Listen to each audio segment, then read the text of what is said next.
K-pop fans, welcome to my channel Dev. তো তোমাদের মধ্যে যাদের স্বপ্ন কিনা একজন K-pop আইডল হওয়া, তো আজকের ভিডিওটা স্পেশালি তাদের জন্যই।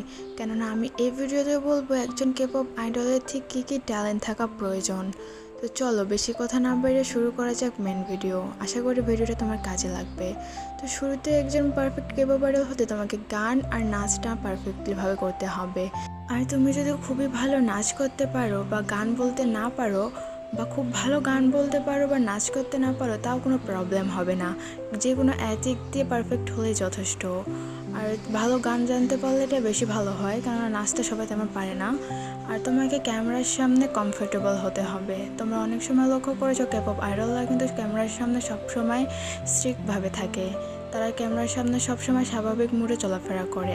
আর তুমি যদি K-pop আইডল হতে চাও আর তুমি যদি ক্যামেরার সামনে ভালোভাবে চলাফেরা করতে না পারো, আনকমফোর্টেবল লাগে, তাহলে তুমি K-pop আইডল হতে পারবে না।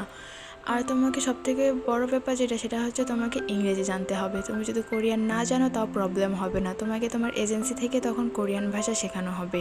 তবে তোমাকে স্পষ্টভাবে ইংরেজি বলতে পারতে হবে।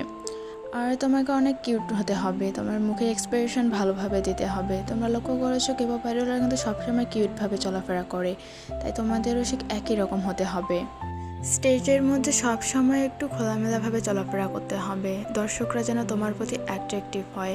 কারণ তুমি যতটা বেশি কিউট হবে, দর্শকরা ঠিক তত বেশি তোমার প্রতি আকর্ষণীয় হবে। এবং তোমরা অনেক সময় দেখবে যে K-pop আইডলরা কিন্তু সবসময় কিউটনেস মুখের মধ্যে ধরে রাখতে হয়। তোমার ফেসের কাটিং যদি সুন্দর হয় তাহলে তারা এমনিতেই তোমার পিছনে পড়ে থাকবে। আর মাঝে মধ্যে কিছু ফানি ক্যারেক্টার করতে হবে, কেননা ফানি জিনিসে তারা আরও বেশি অ্যাট্রাকটিভ হয়। তোমাকে দিনে 12 থেকে 13 ঘন্টা প্র্যাকটিস করতে হবে, এটা বাধ্যতামূলক। আর তুমি যদি ভাবো আমি তো মোটা, আমি কি একজন K-pop আইডল হতে পারবো? হ্যাঁ, এর উত্তর অবশ্যই হ্যাঁই হবে। কেননা K-popে কিন্তু অনেকজন ফ্যাট K-pop আইডল রয়েছে। যেমন ধরো ন্যান্সি কিন্তু আগে মোটা ছিল, কিন্তু বর্তমানে দেখো সে কত স্লিম হয়ে গেছে। তাই তুমি যদি মোটা হও তাও কোনো প্রবলেম হবে না। তুমি ডায়েট মেনটেন করবে এবং তুমি নিশ্চিতভাবে একজন পারফেক্ট K-pop আইডল হতে পারবে এবং স্লিম হতে পারবে। তারপর তুমি যদি বলো আমার স্কিন কালার তো ডার্ক, আমি কি একজন K-pop আইডল হতে পারবো? আমাকে কি অডিশনে সিলেক্ট করা হবে? এর প্রতি উত্তরে আমি বলবো অবশ্যই হ্যাঁ, তোমাকে সিলেক্ট করা হবে। এবং তুমি যদি ট্যালেন্টেড হও তাহলে তোমার স্কিন কালার তা ডিপেন্ড করবে না। K-popেও কিন্তু ডার্ক স্কিনের আইডল রয়েছে এবং সে অনেক পপুলার, তোমরা হয়তো বা তাকে চেনো। তো K-pop আইডল হতে হলে তোমার স্কিন টোন আর তোমার ফেসের কাটিংটা সুন্দর হতে হবে, যেন কিউট হতে হবে।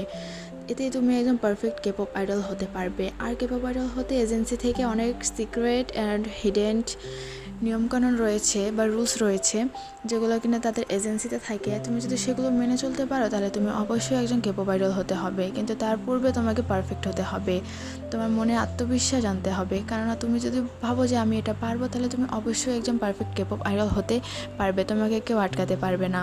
তোমার আত্মবিশ্বাসই তোমাকে তোমার জীবনে এগিয়ে নিয়ে যেতে হবে। তুমি যদি লোকের কথা ভাবো তাহলে তুমি জীবনে কখনোই কিছু করতে পারবে না। তো আজকের ভিডিওটা এ পর্যন্তই, দেখা হবে আগামী ভিডিও। যাওয়ার আগে আমার চ্যানেলটা সাবস্ক্রাইব করে যেও। Bye bye.